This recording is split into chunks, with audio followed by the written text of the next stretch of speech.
जानकी जय जय हो रघुवीर, जय जय सिए जानकी जय जय हो रघुवीर। तो तुम्हारा नाम जब बताऊं प्रभु मन में धरी कर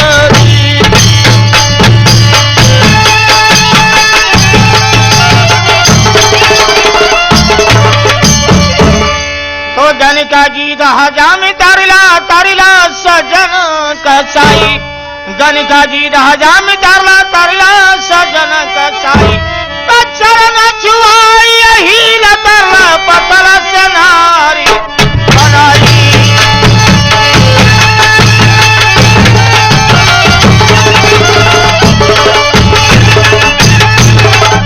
चरण छुआई यही लतरला पतल से नारी बनाई, चरण छुआई यही लतरला पतल से नारी बनाई।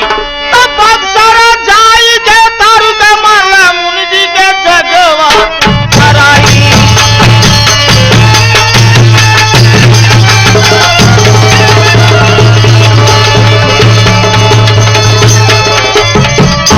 बक्सर जाई तारू का मारला मुनि जी के जगवा कराई, बक्सर जाई तारू का मारला मुनि जी के जगवा कराई।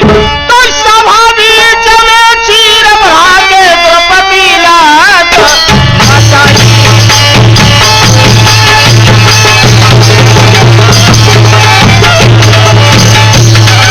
सभा बीच में चीर बढ़ा के द्रौपदी लाग बचाई, सभा बीच में चीर बढ़ा के द्रौपदी लाज बचाई। तो जाए जनकपुर धनुष तोड़ला सीता विवाह आई।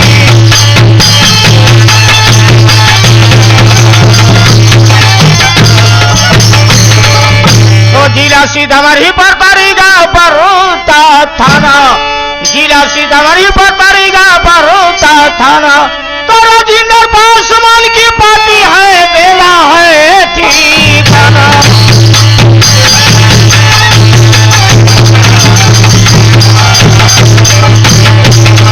तो लीजिए मेहरबान कदरदान साथी नौजवान जी से मेरा निवेदन है, आज आप लोग का सामने यह पार्टी उपस्थित है। जय हिंद जय भारत। तो लीजिए आप लोग का सामने मैंने पेश करता हूँ रानी सरंगा सदा वृक्ष का ड्रामा आप लोग का पेश करता हूँ। जय हिंद जय भारत। हाँ श्रद्धा लेके रौरी नाम आहे रौरे भरोसे नाम, श्रद्धा लेके रौरी नाम, रौरे भरोसे नाम खेला दानी।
वही जगह से ऐसा लहरा गावा, आज जगह से बाहर चल चला। ठीक है।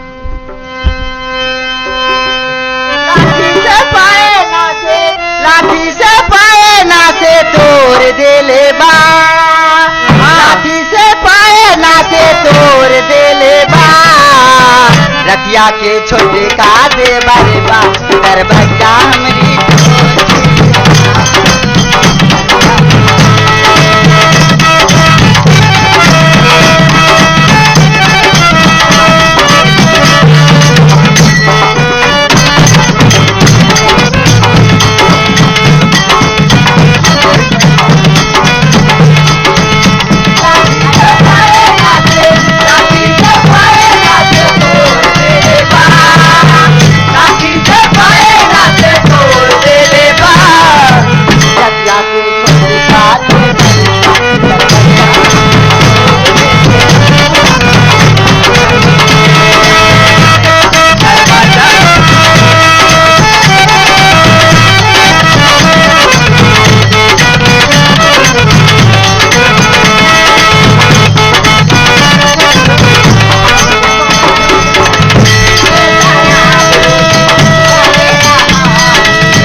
हुआ यूरानी चेहरा, काले जुल्फे रंग सुनहरा, हंसता हुआ यूरानी चेहरा, काले जुल्फे रंग सुनहरा, मेरा जवानी तोबा तोबा रे दिलरुबा दिलरुबा।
जी भर के देख ले, थोड़ा सा प्यार कर,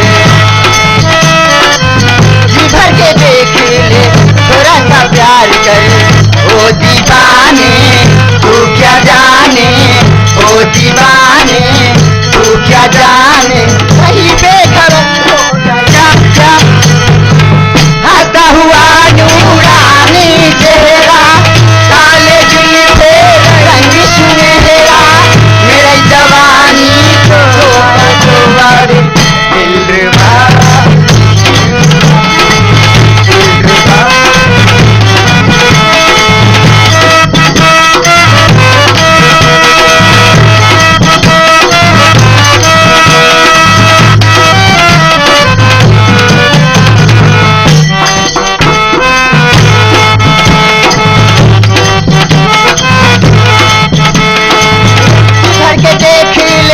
थोड़ा सा प्यार कर, जी भर के सर पाम भर के प्यार कर, जी भर के देख ले, थोड़ा सा प्यार करे। ओ दीवाने तू क्या जाने, ओ दीवाने तू क्या जाने, कहीं पे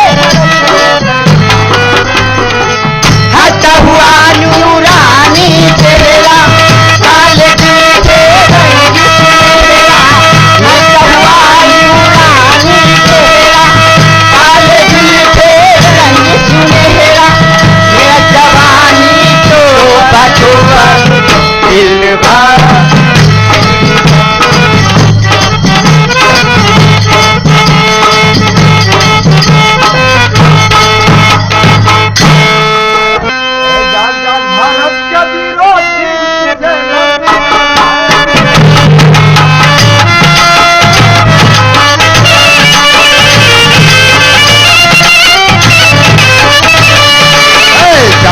भारत के विरोधी तुझे ललकारा है, जान जान भारत के वीरों।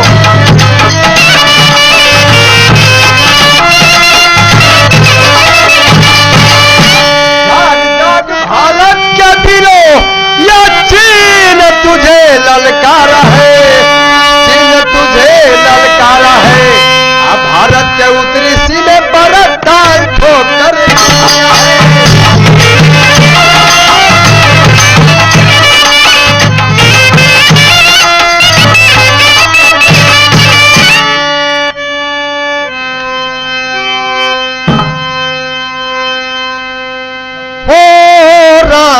राम के अनय मललिया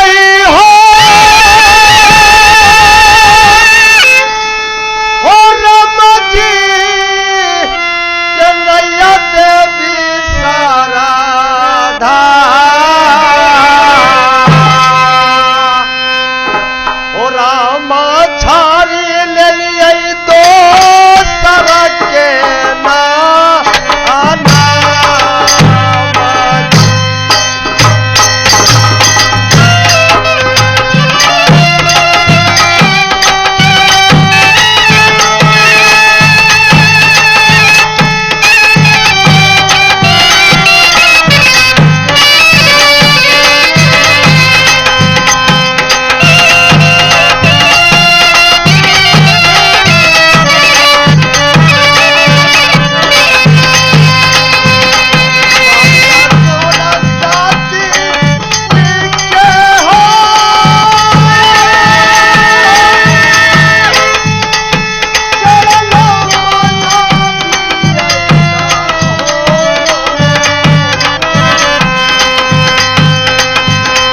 जगदीश सिंह है।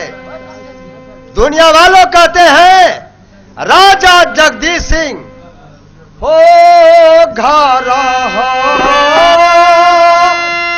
मरला गई बाबू भैया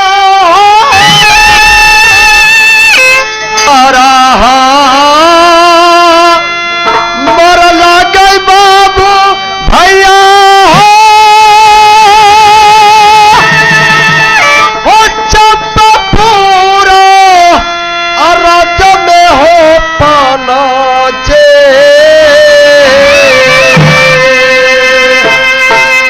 हो हमरे नैया लगई राजा जागा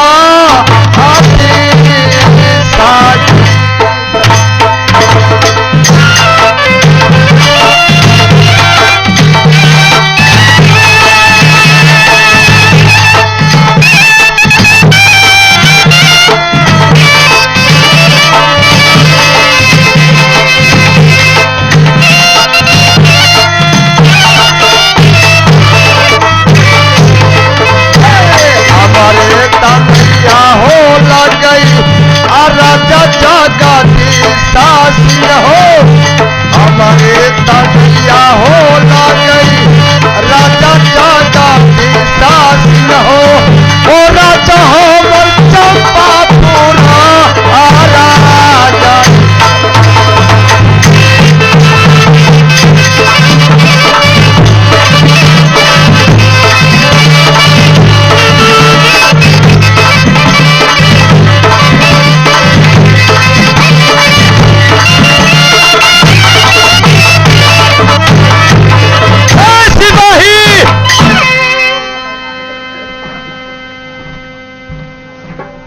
बदल गई ले दुनिया बदल गई ले दुनिया ओ नेहरू चाचा बदल गई ले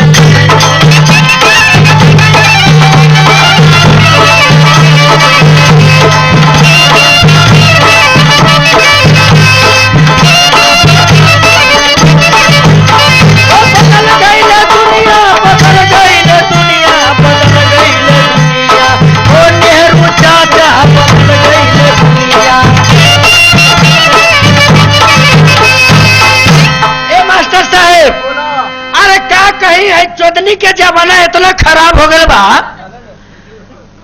हाई दुनिया में जितना छोटका बानू जितना छोटका में फैशन पहने और के खाए पिए के चल गए बा उतना बड़का में नहीं खे। छोटका के काम में 50 रुपया कमा के आई खाए तो पिए पहने ओढ़ साफ।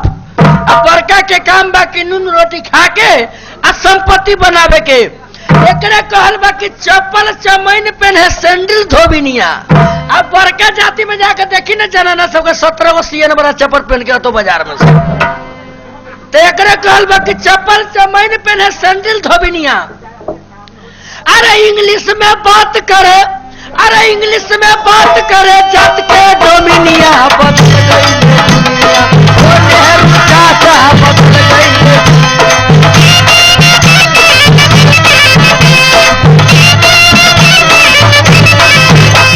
बदल गई दुनिया बदल गई दुनिया ओ नेहरू चाचा बदल गई दुनिया।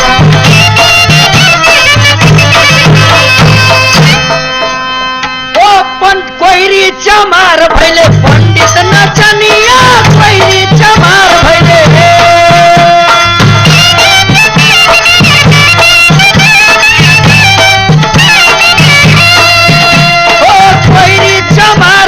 पंडित नचनिया कोईरी चमार भैले।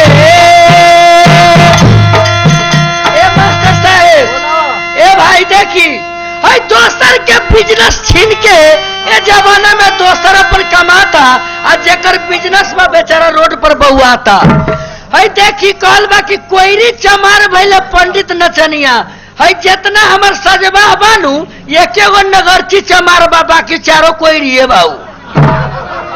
तो चमार के बिजनेस छीन लेबा कि ना आ पंडित हो गल नचनिया। अरे गांव के हजाम सब अरे गांव के हजाम सब बजावे हारमोनिया बदल गई दुनिया ओ नेहरू चाचा बदल गई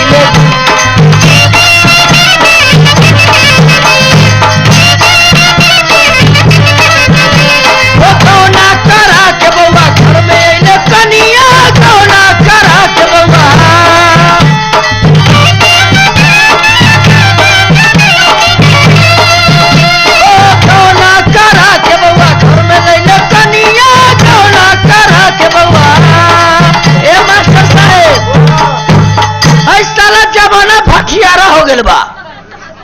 एती घड़ी, हाँ भाई हंसा ना है, जमाना के लायक बात कहता नहीं।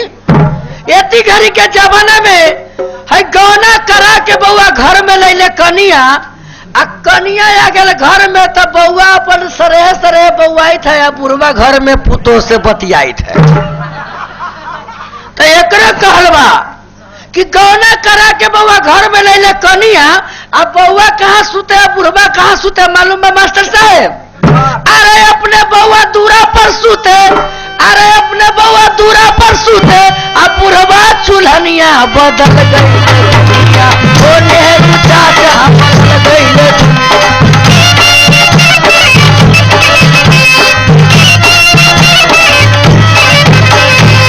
महाराज की जय हो जय हो।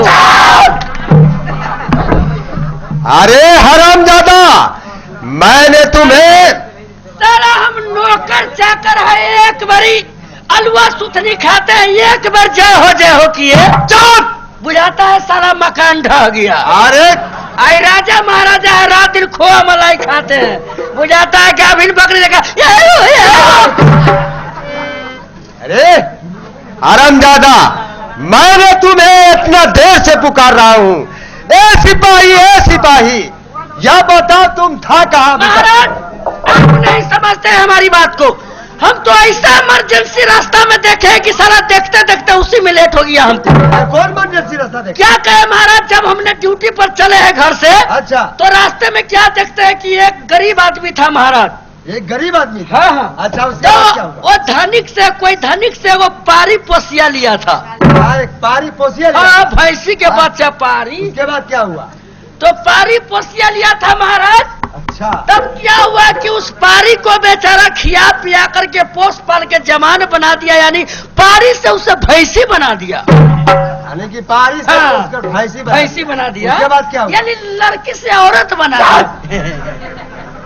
उल्टा पलटा बतियाता है। वही बात कर रहे हैं महाराज। बताओ। तब क्या हुआ महाराज, जब वो पारी से भैंसी बना दिया, वो 14 साल उस भैंसी को रखा।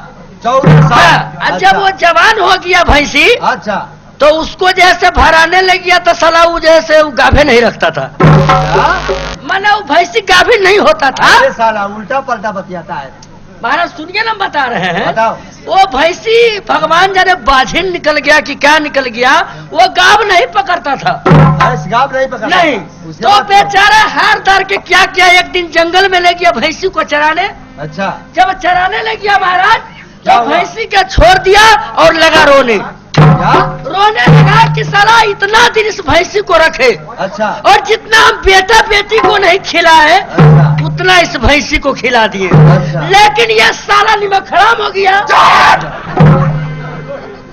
अरे भैंसी ने मैं खड़ा की, तुम किसको करा? ना भैंसी के कह रहे हैं महाराज। ऐसे बताओ। वो बोला कि भैंसी निमक खराब हो गया, भैंसी ने इसलिए रो रहा था महाराज। अच्छा। तो उसी समय महादेव जी और पार्वती जी निकले घूमने के लिए जंगल में। होता है कि देव मुनि लोग, सही बात है कि 12 बजता है, जब 12 बजे रात, तो देव मुनि लोग भी घूमने के लिए निकलते हैं। तब क्या हुआ महाराज, क्या हुआ?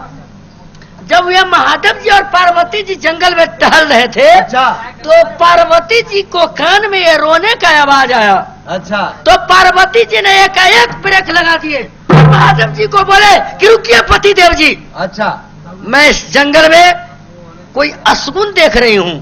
पार्वती? हाँ, पार्वती जी बोले महादेव जी से। अच्छा, तो महादेव जी ने बोले कि है पार्वती जी, क्या आप इस जंगल में अशगुन देख रहे हैं, हमको थोड़ा बताइए। अच्छा। तो वही कहती है कि देखिए पति देव जी, हमको इस जंगल में रोने का आवाज आ रहा है, लगता है कि कोई दुखिया सुखिया हो, या कोई भूत दूत हो, या कोई डाइन जोगिन हो, चाहे जो हो, लेकिन इस जंगल में रो रहा है। अच्छा। आप जाकर के उससे समझिए कि किस लिए रो रहा है। तो महादेव जी कहते कि हाँ, चलिए चलिए चलिए।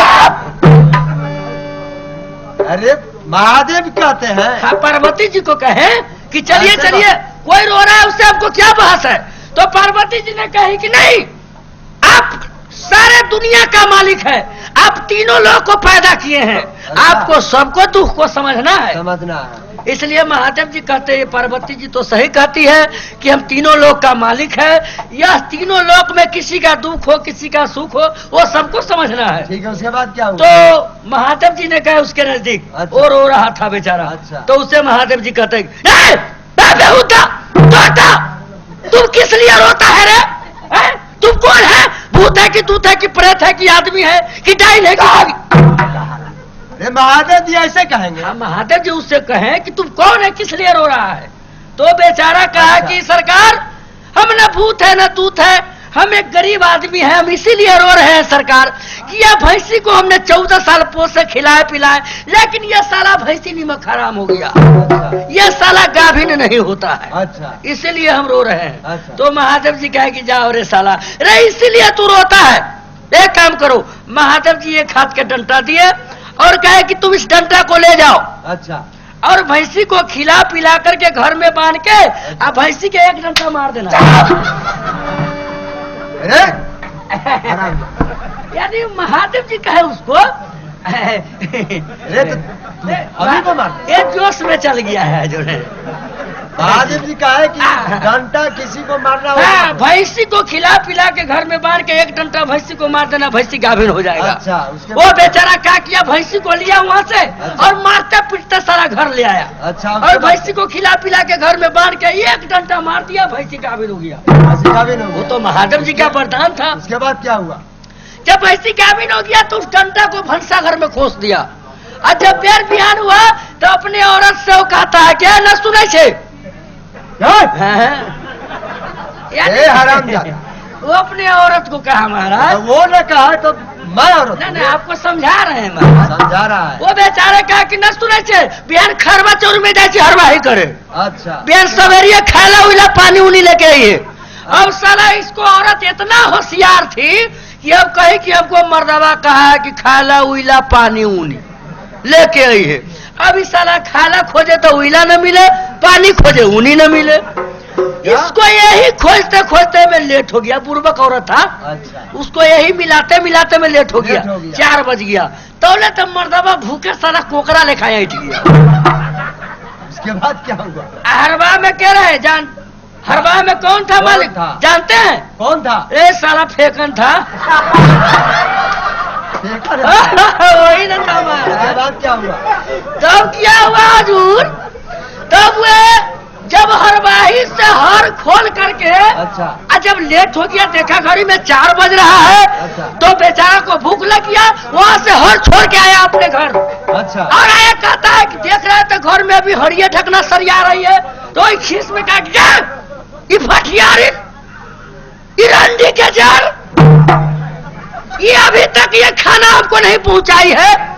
अभी बेचारा खीस में था, इसको पीठ में कुछ नहीं मिला, उसको नजर पड़ गया साला वही डंडा पर। अब उस साला वही डंडा खींच करके अच्छा। एक डंडा मार दिया। अच्छा। साला उसको घरों वाली गाभिन हो गया। अब तब महादेव जी के वरदान था महाराज। अब वो भी क्या हो गया। अरे इसके बाद में उसको बेटा कहता है, उसको क्या? बेटा के मालूम हुआ कि हमारी माँ को मार रहा है हमारे बाप। उसको बेटा को मालूम हुआ तो दौड़ते गया, कहता कि ये भरुआ है कि बाप है, ये बताइए जिसको घर में भर घर पोता नाती ये बेटा पुतो है। अच्छा। अब अपना औरत को कैसे मार रहा है? हाँ, लाते गए एक डंडा दिया बाप के, उसको बपबो गाभिन हो गया। हाँ, ठीक ठीक बाप ही गाभिन है। हाँ, हो गया महाराज। तब क्या हो, उसको बाप कहता है कि रे साला हम अपने घर वाली के मारनी, तू कौन बोले वाला छे रे? लाते रे एक डंडा देलक बाप के बेटा के बेटबो गाभिन हो गया। ए हरामजादा जी, बेटा ने बाप के दिया, मैं क्या हूँ? मैंने आपको स्टाइल दिए हैं। ये स्टाइल। जी हजूर। जब उसको बेटबो गाभिन हो गया तो उसको पूर्वा था, खरियाना पर बैठा हुआ, तो लोग सब कहा कि सुतनी बैठा ना तर खरियाना पर, घर में बेटा पुतो खूना खूनी के ले आई खरियाना गोर ले हतन। अब वो बेचारा लाठी लेकर के अपना आया और घर में समझाया कि रे बेहुदा, रे हम पुरानिया आदमी हो गए, अब हमरा जाए वाला समय हो गए, यही समय में तू सब बेकार नहीं घिना घिने बोल करे तो करे के हमरा जिंदगी के बाद तू सब करिए। अब पुतोहिया उसको कह दिया रे हमरा जोर जुआन में बेली बुढ़ाट के उठ गया वहां से रे लात रे तेरा के एक डंडा बुढ़वा का बुढ़वो गाभिन हो गया, बुढ़वा गाभिन हो गया। अब लोग कहा कि साला नर्स हो गया रे इस डंडा को कुआं में फेंकवा दो। वो डंडा को लेके कुआं में फेंकवा दिया और कहा कि जल्दी डॉक्टर को बुला के लाओ। अब डॉक्टर के इतना तेजी में आया हूँ अच्छा। कि उसको आते ही गर्मी के समय था, उसको गैस ले गया। डॉक्टर को गैस लगी? डॉक्टर इतना तेजी में आया कि उसको गैस ले गया। अच्छा। डॉक्टर साहब इशारा दिया कि पहले हमको पानी पिलाओ, उसके बाद इलाज करेंगे हम। उसका ऐसे इशारा दिया ना तो लोग बुझ गया कि पानी पिएगा। अब साला कोनो बकलंड था ये फेंकल लेखा, अब दौड़ता गया। अजय इंडा में जो डंडा फेंक दिया था उसी डंडा में से एक लोटा पानी लेकर पिया दिया डॉक्टरबा के। साला डॉक्टरबा गाभिन हो गया। ठीक न करा महाराज। तब लोग कहा कि बाप रे बाप, नहीं तो और जुलूम हो गया, नहीं तो भर गांव के लोग पिएगा, पूरा गांव गाभिन हो जाएगा। ये निकालो निकालो डंडा निकालो। अच्छा। वो कुआं में से डंडा को निकाल के क्या क्या कहा कि इसको जला दो, उसको चूल्हा में घुसा दिया। अब डंडा को जला दिया तो महादेव जी कहते हैं कि रे बुढ़बकहा को 3 साल डंडा दिया हो गया, उसको भैंसी पियाया कि नहीं, साला कोई संदेश भी नहीं भेजा हमारे यहाँ। अच्छा। थोड़ा चल के देखते हैं। अब महादेव जी आए तो भैंसिया के जो सबके देखे थे पूरा एकदम पूरा सल भला एकदम आए बिहान खेप रहा है सब।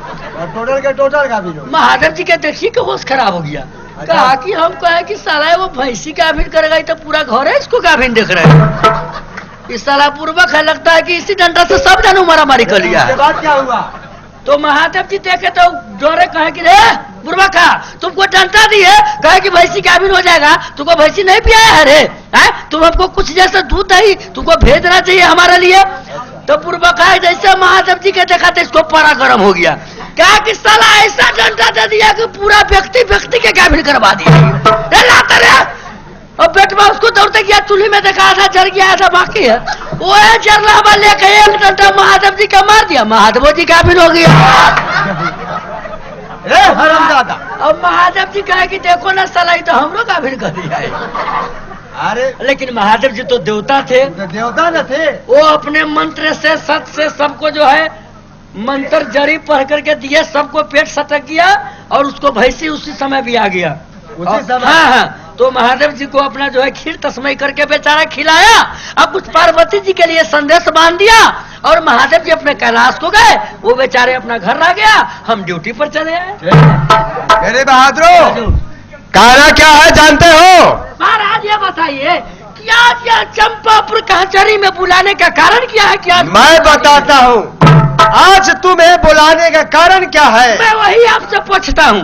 सुनो, क्या कहा रे? पूछता हूँ। ना आपसे वही पूछा। हरामजादा, तुम्हारे बाप कभी पढ़ाया? ना आप वही बात हम पूछ रहा हूँ महाराज। ऐसे बोलो। सुनो जी। मैं बताता हूँ हाँ, कि मेरे राज चंपापुर में अच्छा।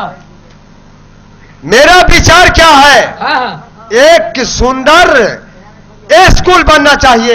हाँ, ये बात तो सही कह रहे हैं महाराज। इसलिए अरे ये पूछो। चंपापुर शहर का जितना लड़का लड़की है वो सभी जाती है, लड़की लोग और लड़का लोग जाता है दूसरे दूसरे गांव में पढ़ने।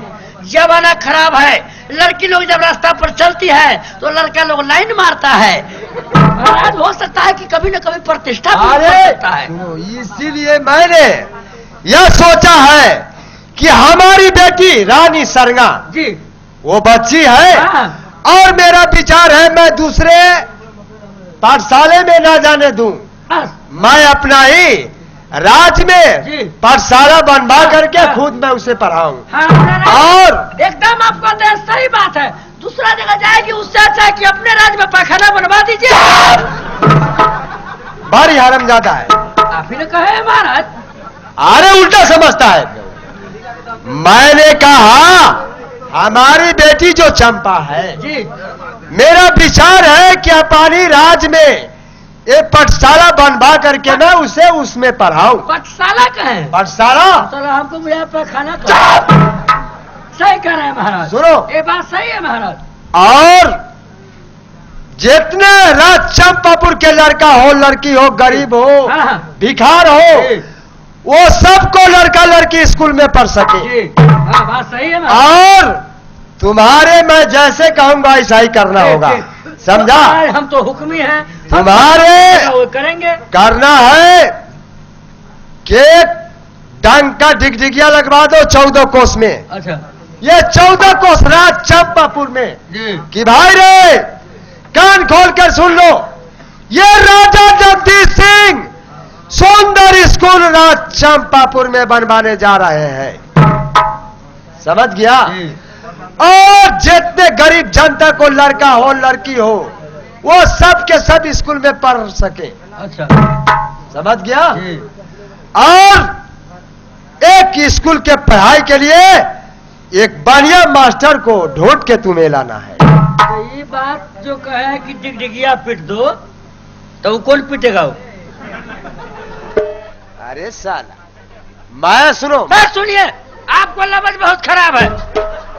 आपको हम 3 रोज से बात सुन रहा हूँ, आप हमको साले साले मत कहिए। सुनो सुनिए, हमको साले, हमको खानदान में गाली होता है। ये भाषा छोड़ के दूसरा भाषा कहिए। तो ठीक है सुनो, आप हमको क्या कहिएगा आज से जानते हैं? क्या कहेंगे? आज से हमको बहन चोट कहिए। नहीं, आपको लफ्ज कहिए जो ठीक है सिपाही, आज से मैं साला नहीं कह के तुमको बहन चोट कहूंगा। कहिए कहिए ना कि आज से भाषा बदल दिए, आज से तुमको हम बहन चोट कहेंगे। ठीक है, मैंने आज से भाषा बदल दिया। आज से क्या कहिएगा हमको? आज से मैं बहन चोत कहूंगा। सुनिए महाराज, कहता है कि इंसान को ठेस लगता है तो बुद्धि बढ़ता है। ए सुनिए, साला किसको कहता है और बहन चोत किसको कहता है मालूम है? किसको कहता है? साला का मतलब हुआ ये पूरा संसार, यानी इस पूरे संसार में साले साले का रिश्ता लगा है। आज हम किसी का साले हैं तो कल हमको भी कोई साले बनेंगे। अच्छा, ये साले साले का रिश्ता पूरा संसार में है। लेकिन बहन चोद एक ही आदमी है, और बहन चोद किसको कहता है मालूम है? किसको? बहन चोद कहता है बहनोई को।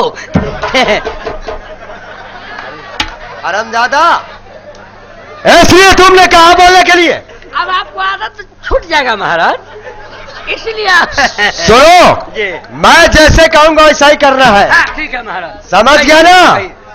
मैंने क्या कहा? डिगडिगिया पीटने के लिए। डिगडिगिया लगा दो राज चंपापुर में अच्छा, कि राजा जगदीश सिंह सुंदर स्कूल बनवाने जा रहा है। तो महाराज, तो फिर यह चमार कहां से आएगा?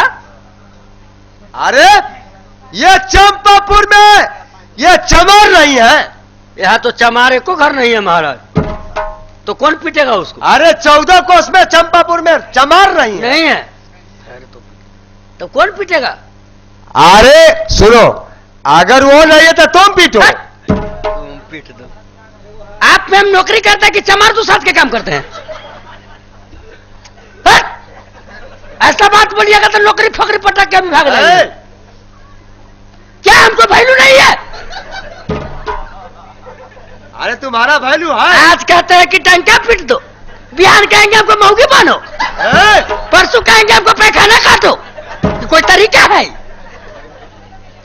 अरे मैं वैसे नहीं कहूंगा। अगर चमार नहीं है और तुम मेरे सिपाही हो, हाँ। तो डिगडिगिया लगा देने से ये क्या तुम्हारे दिक्कत होगा? कोई दिक्कत नहीं। आज ऐसा ही पुल्हा के कह रहे हैं कि तू सिपाही है, लगाइए देगा तो क्या होगा? क्या होगा? कल कहिएगा जे तू सिपाही है, हमको घर वाली मर गया, एक दिन हमको घर वाली हो जाएगा तो क्या होगा? मैं ऐसा नहीं कहूंगा। अच्छा सुनिए, हम आपको कहीं से पिटवा दे रहे हैं अभी, कोई चमार खोज के। अरे चमार है रे, चमार है रे, अरे की हो रे?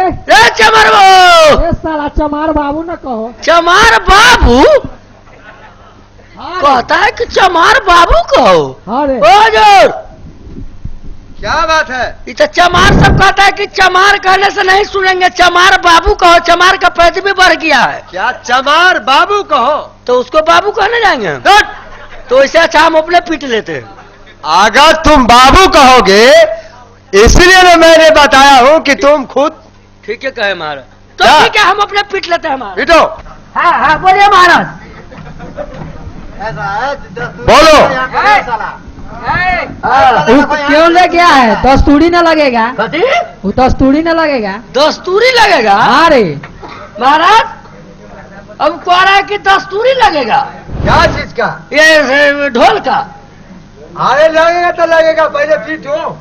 पहले पीटो। पहले देख करके ही तुम्हें महाराज पीटना इधर आइए। होगा। हाँ, कैसे कैसे करना होता है हम समझाइए। जैसे मैं कहूंगा वैसा ही करना, ठीक है ना? हाँ। ए सिपाही, ए सिपाही, देखो देखो ये राज चंपापुर में ए राज चंपापुर में डिगडिगिया लगा दो टिकटिकिया लगा दो और कह दो भाई रे, कह दो भाई रे, ये सुन लो कान खोल कर ए सुन लो कान खोल कर कि मेरे महाराज राजा जगदीश सिंह ए मेरे महाराज जगदीश सिंह सौंदर्य स्कूल चंपापुर में बनवाने जा रहा है। सोमवार के स्कूल चंपापुर में बनवाने जा रहे हैं। चुप बेहुदा, चुप बेहुदा, चुप हरामजादा, चुप हरामजादा, चुप चुतिया, चुप चूतिया, बस साला बस। बस साला, इस साला पागल हो गया। साला पागल हो गया। ए! ए! अरे मैंने ऐसा कहा था तुमको करने के लिए। ए! आप ही ने कहा कि जना जना हम बोलेंगे वही तू बोलना। अब देखिए साला हम चुतिया हरामी बेहुदा सब कह दिया। इस साला हो गया पागल। अरे मैंने कहा समझा करके कि मैं जैसे कहूंगा वैसे करना। हमको बुझाया कि जितना बात आप बोलते हो उतना हमरो बोलना है। अब इसीलिए ना चुतिया साला बहन से सब कह दिया हम। ओ समझ गया, समझ गया ना? डिगडिगिया लगा। ये 14 कोस का राज चंपापुर है और ये राज का जितना भी लड़का लड़की दूसरे गांव में पढ़ने जाता है, आज से वह लड़का लड़की कहीं नहीं जाएगा। आज से महाराज चंपापुर में सुंदर स्कूल खुलवाने जा रहे हैं और ये चंपापुर का जितना लड़का लड़की है सब यहीं पढ़ेगी लिखेगी। और जिसके बाद में जितना कोई गरीब हो धनिक हो सबको यहाँ स्कूल में आने के लिए निमंत्रण मिल रहा है। चाहे नीमन हो, बेजाय हो, लांगर हो, लूजा हो या अनर हो, कोरी हो, चाहे कोई भी हो, जो पढ़ने वाला है सब यहाँ आएगा। जियो जियो जियो। हो गया हमारा? हो गया। हाँ, ठीक। आप सुनो सिपाही, और इसके लिए क्या करना है? जी एक सुंदर पढ़ा लिखा मास्टर होना चाहिए अच्छा। जो लड़का लड़की को पढ़ा सके। पहले स्कूल नहीं बनवाए तो लो मास्टर गली आइए, मास्टर घर में पढ़ाएगा। अरे मैं विचार दे रहा हूँ। पहले स्कूल बनवाने के लिए ठीक सोचिए। है, ये स्कूल बनाने के लिए एक मिस्त्री का लाभ बुला करके। महाराज मिस्त्री तो खोजने में टाइम लगेगा। अच्छा। लेकिन आज से 5-7 साल पहले आप में जो नौकरी हम आए उससे पहले हम भी दिल्ली में राज मजदूरी के काम करते थे। अरे मिस्त्री बोलो साला, उल्टा 10 गो मिस्त्री के ऊपर वो मजदूरी होता है। मजदूरी किसको कहा गया? मैंने उसका हेड ठेकेदार। मिस्त्री को हेड को मजदूरी। हाँ मजदूरी वो हेड होता है। अच्छा वही काम हम करते थे दिल्ली में, 10 गो लेबर खटाते थे। हम भी कुछ जानते हैं बनाना। ठीक है, तुम बना अभी देगा मिनटों में आपको सामने बना रहे हैं, एकदम। सेकंडों में। ठीक है, चल तैयार करो। अभी गिट्टी बालू मेरा तैयार है।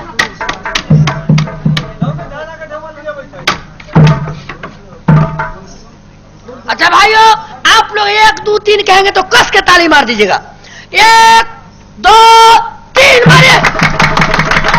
देखिए बन गया।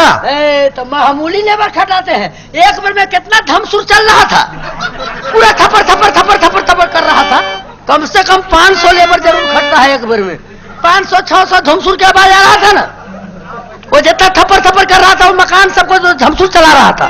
ऊपर से जब क्या कर रहा था कि धमसुर से मकान को सेट कर रहा था। अरे तैयार हो गया। एकदम सुंदर। देखिए अभी से बढ़ के कैसा होता है। बहुत फर्स्ट क्लास। अब ऐसे डिजाइनदार, कैसा डिजाइनदार स्कूल अरे चाहते तुम हैं? तो बहुत बड़ा कर एकदम दिया यार। बॉल बत्ती सब एक बेर में फिट करवा दिए। आप सुनो जो मैं कहता हूँ। जी। सिपाही। हाँ। अरे सुंदर याबा अब मास्टर बोला क्या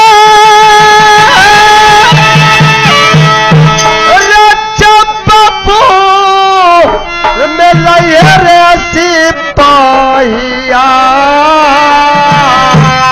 क्यों नहीं महाराज, मैं जरूर सुंदर मास्टर को लाऊंगा। अरे सुंदर मास्टर लई है चांपा पूरा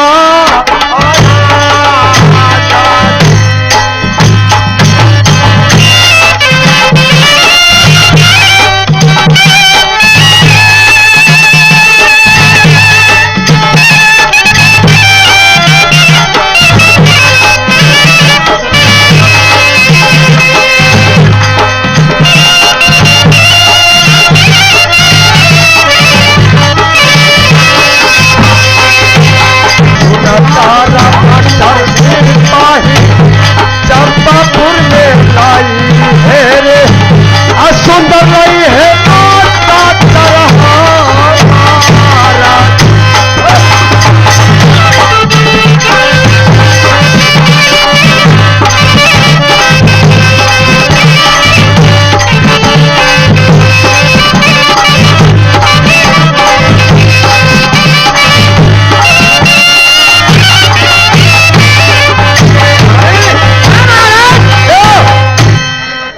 सुंदर फर्स्ट क्लास मास्टर हाँ बुला करके और रात चंपापुर में ले आओ। तो ठीक है महाराज, मैं अभी यहाँ से चल रहा हूँ मिस्त्री होती मास्टर को खोज में।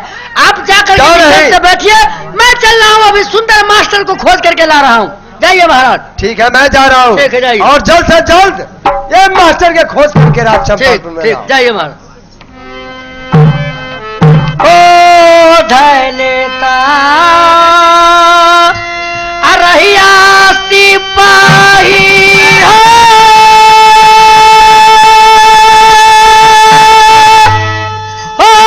मास्टर यही खोजल में चलाइया आ चली भेली आई दुनिया होताना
इसी चंपापुर राज्य में अब मेरा तो माई बाबू ने पढ़ा लिखा दिया जथा जमीन बेचकर, लेकिन अब तो जमाना घूसखोरी का हो गया श्रीमान जी। तो मेरे माँ बाप तो जथा जमीन बेचकर तो पढ़ा दिया, मैंने थोड़ा बहुत पढ़ लिया हूँ, लेकिन अभी तो घूस का जमाना है और मेरे पास तो पैसा नहीं है जो घूस किसी हाकिम हुकुम को किसी ऑफिस में दूं, जो मुझे कोई नौकरी लगे। मैं यही सोचता हूं जो कहीं प्राइवेट ही मास्टर भी मिल जाए, कहीं ट्यूशन भी पढ़ाना मिल जाए तो थोड़ा बहुत गरीब आदमी हूं, कमा लेता तो अच्छा होता। ठीक है, जैसा तकदीर में होगा वही होगा, मैं क्या करूं।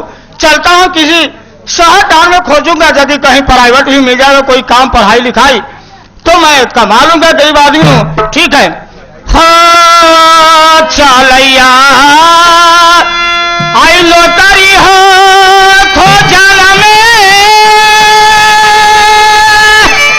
हो सुंदर आई मास्टर हो दुनिया में नौकरी खोजो या जाओ।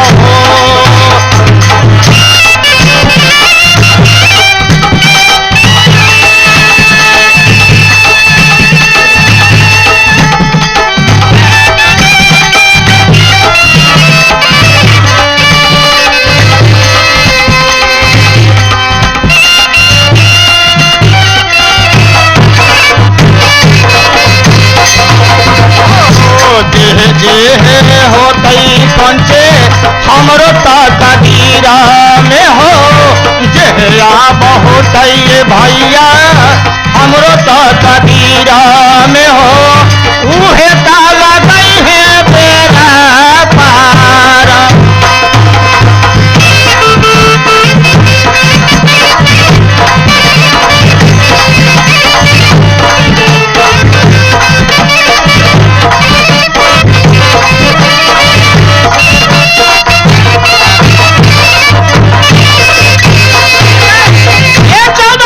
चंपापुर राज है, मैं चलता हूँ इसी राज्य में थोड़ा घूम फिर कर देखूंगा, कहीं नौकरी मिल जाएगा तो अच्छा। ठीक है, मैं चलता हूँ।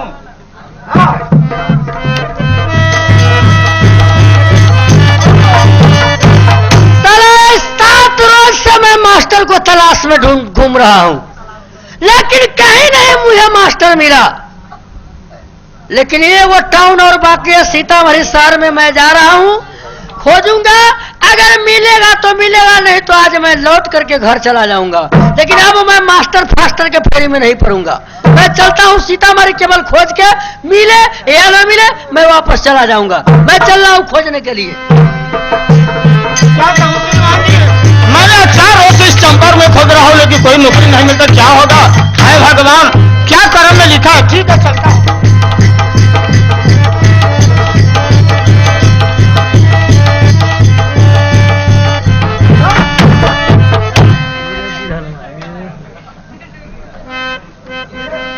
ऐसा बेवकूफ आदमी है, एक ऐसा बेवकूफ आदमी है कि